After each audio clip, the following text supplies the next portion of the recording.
अस्सलाम वालेकुम। कशिश TV official में अवां खे भली कार। अॼु जी वीडियो में मां अवां खे ॿुधाईंदुमि त तव्हां पंहिंजे कंप्यूटर में कहिड़े तरीक़े सां अडोब फोटोशॉप 2018 जो सीसी वर्जन कहिड़ी बि विंडो 2007 हुजे या 2008 या 2010 में कीअं इंस्टॉल करे सघो था ऐं उनखे डाउनलोड कहिड़े तरीक़े सां करे सघो था। त अॼु जी वीडियो में मां तव्हांखे ॿुधाइण वारो आहियां। वीडियो खे एंड ताईं ज़रूरु ॾिसंदा ऐं वीडियो खे स्टार्ट करण खां पहिरियां सभिनी दोस्तनि खे हिकिड़ो नंढिड़ो अर्ज़ु आहे, अगर तव्हां मुंहिंजे चैनल ते नया अची विया आहियो त चैनल खे सब्सक्राइब कयो ऐं उन खां बाद में हिन घंटी खे ज़रूरु दॿायो त जीअं फ्यूचर में जेकी बि वीडियोज़ हुजनि उन्हनि जो अपडेट्स अव्हांखे मिलंदो रहे। त वीडियो खे शुरू था कयूं। सभ खां पहिरियां डाउनलोड करण लाइ हिते तव्हां ईंदो, हिते लिखंदो जीअं लिखियल आहे फोटोशॉप CC 2018। हिते लिखंदो, अॻियां तव्हां लिखंदो मोहम्मद नियाज़, उन खां बाद में एंटर कंदो त तव्हां वटि हिन टाइप जी विंडो ओपन थी वेंदी। तव्हांखे पहिरें लिंक ते क्लिक करिणो आहे। जीअं तव्हां पहिरें लिंक ते क्लिक कंदो त हिकिड़ी वेबसाइट ओपन थी वेंदी। तव्हांखे हिते ॾिसी सघो था त तव्हांखे नंबर 3 ते अडोब फोटोशॉप CC जो वर्जन जेको आहे ऐं उन खां बाद में तव्हां हेठि हिते लिखियलु आहे डाउनलोडिंग लिंक्स हेयर। त ठीकु आहे, तव्हांखे इन ते डाउनलोडिंग लिंक्स ते क्लिक करिणो आहे। सिंपली तव्हांखे हिते डाउनलोडिंग लिंक्स ते क्लिक करिणो आहे। जीअं लिंक ते क्लिक कंदव तव्हां वटि हिन टाइप जी विंडो ओपन थी वेंदी। त तव्हांखे हिते ॾिसी सघो था, तव्हां वटि हिते हे वारो जेको वर्जन आहे अडोब फोटोशॉप CC 2018 19.1.7 वारो जेको आहे इहो हिननि मीडिया फायर ते ॾिसूं था। हिते तव्हां ॾिसी सघो था त हिते मीडिया फायर ते अवेलेबल आहे। तव्हांखे सिंपली हिते डाउनलोड ते क्लिक करिणो आहे। जीअं तव्हां डाउनलोड ते क्लिक कंदो त तव्हां वटि हे डाउनलोड थियणु शुरू थी वेंदो। हिते तव्हां ॾिसी सघो था फाइल मुंहिंजे साम्हूं हिते डाउनलोड लाइ अची वई आहे। मां ऑलरेडी हिन खे डाउनलोड करे रखियो आहे त मां हिन खे फ़िलहालु हितां कैंसिल थो कयां। मूं वटि ऑलरेडी मौजूदु आहे, हे ॾिसी सघो था हिते। त हिन खे जॾहिं तव्हां वटि डाउनलोड कंप्लीट थी वञे त तव्हांखे फस्ट ऑफ ऑल छा करिणो आहे, पंहिंजो इंटरनेट डिस्कनेक्ट करिणो आहे। उहो छाजे करे मां तव्हांखे बाद में ॿुधायां थो। त फस्ट ऑफ ऑल तव्हांखे हिते अचिणो आहे प्रॉपर्टीज़ में अचण खां बाद में सिंपली चेंज एडाप्टर सेटिंग में क्लिक करिणो आहे। उन खां बाद में इथरनेट खे तव्हांखे डिसेबल करे छॾिणो आहे। जीअं हे डिसेबल थी वञे त तव्हां दुबारा हिते ईंदव, तव्हां वटि जेका फाइल डाउनलोड थी वेंदी अडोब फोटोशॉप ते इन ते ईंदव, तव्हांखे हिते डबल क्लिक करिणो आहे। डबल क्लिक करण खां बाद में हे तव्हां वटि हिन तरीक़े सां ओपन थी वेंदो। हिते अडोब फोटोशॉप CC 2018.exe लिखियलु आहे। तव्हां हिन खे मां डबल क्लिक कंदुमि त हे इंस्टॉल थियणु शुरू थी वेंदो।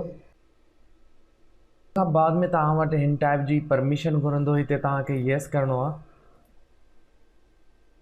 येस करण खां बाद में तव्हां हिते ॾिसी सघो था त तव्हां वटि जेको सेटअप आहे उहो स्टार्ट थी चुको आहे। उन खां बाद में हिन टाइप जी विंडो तव्हां वटि ओपन थी वेंदी। हिते सिंपली तव्हांखे नेक्स्ट करिणो आहे ऐं उन खां बाद में तव्हांखे सिंपली अगरि तव्हां वटि विंडो 32 बिट इंस्टॉल आहे त तव्हां हिते 32 बिट सिलेक्ट कंदो। अगरि तव्हां वटि विंडो 64 बिट आहे त तव्हां हिते 64 बिट इंस्टॉल कंदो। इहो तव्हांखे कीअं ख़बर पवंदी त तव्हांजी जेका विंडो 32 बिट आहे या 64 बिट आहे, उन लाइ तव्हांखे सिंपली हिते राइट क्लिक माय कंप्यूटर ते तव्हांखे राइट क्लिक कंदो त तव्हां वटि हिन टाइप जी विंडो ओपन थी वेंदी। हिते तव्हां वटि लिखियलु हूंदो सिस्टम टाइप ऐं हिते तव्हां ॾिसी सघो था मूं वटि जेको आहे 64 बिट ऑपरेटिंग सिस्टम आहे। त मां हिते 64 बिट खे जेको आहे सिलेक्ट कंदुमि। 64 बिट खे जीअं मां सिलेक्ट कयो त हे हिन टाइप जी विंडो सिलेक्ट थी वई। उन खां बाद में हिते सिंपली मां इंस्टॉल जे बटन खे क्लिक कंदुमि त मुंहिंजो जेको सॉफ्टवेयर आहे अडोब फोटोशॉप इंस्टॉल थियणु शुरू थी वेंदो।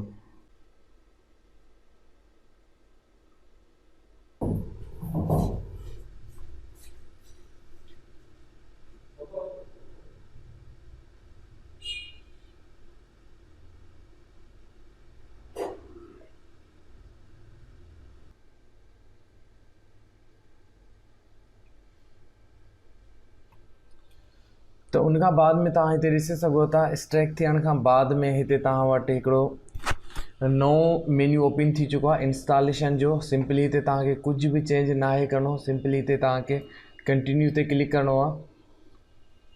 जीअं कंटिन्यू ते क्लिक कंदो त तव्हां इंस्टॉलिंग शुरू थी वेंदी। त तव्हांखे वेट करिणो आहे। त उन खां बाद में 100% तव्हां वटि जेका इंस्टॉलेशन जेका थी वेंदी त उन खां बाद में सिंपली तव्हांखे हिते फिनिश ते हे वारा जेके अनचेक करण खां बाद में हिते तव्हांखे फिनिश ते क्लिक करिणो आहे। त हिते तव्हां डेस्कटॉप ते त कोन ईंदो, सॉरी। हिते स्टार्ट मेन्यू में ईंदो, हिते तव्हां हिते ॾिसी सघो था। हिन खे तव्हां हिते ड्रैग करे हिते अची डेस्कटॉप ते आणे सघो था। ऐं मूं वटि जेको आहे फ़ोटोशॉप जेको आहे कंप्लीटली इंस्टॉल थी चुको आहे। ऐं उन खां बाद में तव्हांखे हिते ओपन बि करे थो ॾेखारियां। सिंपली तव्हां हिन ते डबल क्लिक कंदव, तव्हांजे स्क्रीन ते हिन टाइप जी विंडो ओपन थींदी। हिते तव्हां ॾिसी सघो था त फ़ोटोशॉप जेको आहे लोडिंग वठणु शुरू थी वियो आहे।